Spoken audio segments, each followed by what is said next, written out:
Hello. चलिए आज हम शुरुआत करते हैं एक नए टॉपिक के साथ। इस नए टॉपिक का नाम है हार्मोनिक मीन, जिसको हम शॉर्ट फॉर्म में भी कहते हैं एचएम। अब इस एचएम को हम 3 टॉपिक के साथ खत्म करेंगे, जिसमें पहला टॉपिक आएगा आपके पास इंडिविजुअल सीरीज, दूसरा आएगा आपके पास डिस्क्रीट सीरीज, और फिर तीसरा और लास्ट टॉपिक जो हम पढ़ेंगे यहाँ पे वो हम पढ़ेंगे कॉन्टिन्यूअस सीरीज के साथ। एचएम एक बहुत इंपॉर्टेंट टॉपिक है जो अक्सर एग्जाम में क्वेश्चन मिलते हैं। तो चलिए इंडिविजुअल सीरीज में कैसे कैसे क्वेश्चन आते हैं और क्या क्या क्वेश्चन अराइज होते हैं उसके बेस पे हम यहाँ क्वेश्चन करते हैं। इंडिविजुअल सीरीज का मैं एक एग्जांपल लेके चलता हूँ। सपोज कीजिए एक एक्स सीरीज है और वो एक्स सीरीज दे रखी है 2, 4, 6 और 8। ये एक एक्स सीरीज है। अब हार्मोनिक मीन का फॉर्मूला इंडिविजुअल सीरीज में अलग होता है, डिस्क्रीट में अलग होता है और कंटिन्यूस में अलग होता है। हालांकि हार्मोनिक मीन डिस्क्रीट और कंटिन्यूस में ऑलमोस्ट सेम सा ही होता है। तो मैं एक ही क्वेश्चन के साथ हार्मोनिक मीन में डिस्क्रीट और कंटिन्यूस कंप्लीट कर लेंगे, लेकिन इंडिविजुअल में थोड़ा सा फॉर्मूला अलग है। तो चलिए फॉर्मूला क्या है एचएम का। HM is equal to reciprocal of sigma bracket reciprocal of x upon n. ठीक है जी। अब इसको समझते हैं ये क्या है। ये क्या बोलना चाह रहे हैं कि सम करना है हमें रेसिप्रोकल ऑफ एक्स का। सम किसका करना है जी? रेसिप्रोकल ऑफ एक्स का। एन क्या होता है जी? एन होती है नंबर ऑफ टर्म्स। ओके, तो चलिए शुरू करते हैं। रेसिप्रोकल किसका करना है जी? एक्स का करना है। ठीक है, यहाँ पे निकाल देते हैं। रेसिप्रोकल कैसे होता है जी? जैसे सपोज कीजिए 2 है, 2 के नीचे क्या होता है? 1। 1 का रेसिप्रोकल 1/2। 4 का रेसिप्रोकल 1/4। 6 का 1/6। 1/8। ये रेसिप्रोकल है। जब हम इसे काटेंगे तो आंसर कितना आएगा? 0.5, 0.25, 0.6, 0.125। इन सब का टोटल 1, 2, 3, 4, इन चारों का टोटल आपका जो आके निकल के आएगा अगर आप कैलकुलेट करें तो 1.035। तो इसकी जगह पे क्या रखा जाएगा? 1.035 अपॉन एन। एन मतलब 1, 2, 3, 4।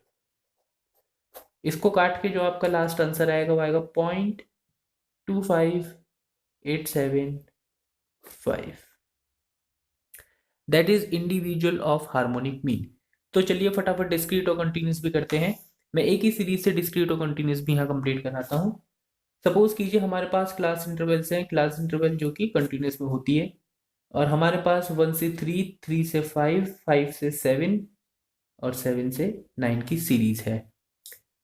उसके बाद हमारे पे फ्रीक्वेंसी दे रखी है, ऐसे मान लीजिए 8, 6, 4, 2।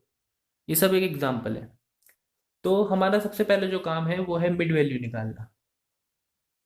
मिड वैल्यू को हम एक्स भी कहते हैं। तो इसका मिड वैल्यू कितना निकल के आएगा? 2।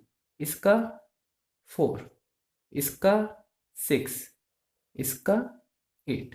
मिड वैल्यू होती है बीच की वैल्यू। देन उसके बाद चीजें आसान है। फिर आपको क्या करना है? आपको एक्स सीरीज का रेसिप्रोकल करना है, जो कि हमने यहां किया था। रेसिप्रोकल ऑफ एक्स किसका करना है जी? 2, 4, 6, 8। 2, 4, 6, 8 का हमने ऑलरेडी यहाँ कर रखा था।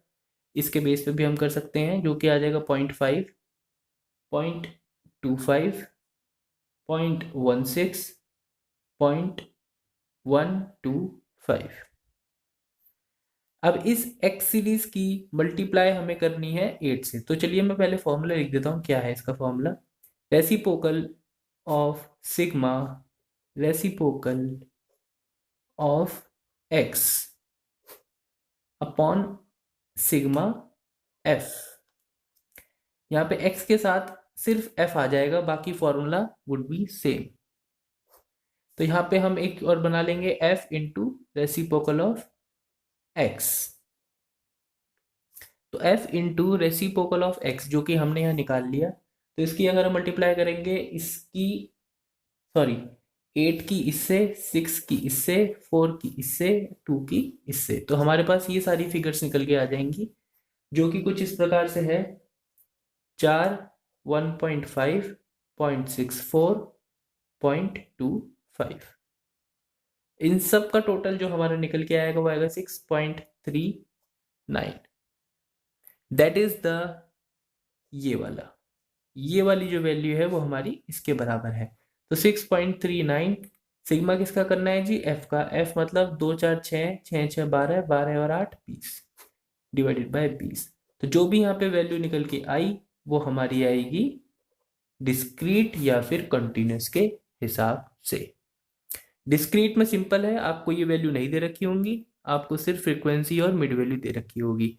बट कंटिन्यूस में आपको ये दे रखी होती है और इससे आप पहले मिड वैल्यू निकालते हो। तो इस प्रकार से हमारा हार्मोनिक मीन बहुत ही सिंपल और सिस्टमेटिक तरीके से कंप्लीट होता है। एग्जाम्स में इसके आने की संभावना बहुत ज़्यादा है। So thank you so much.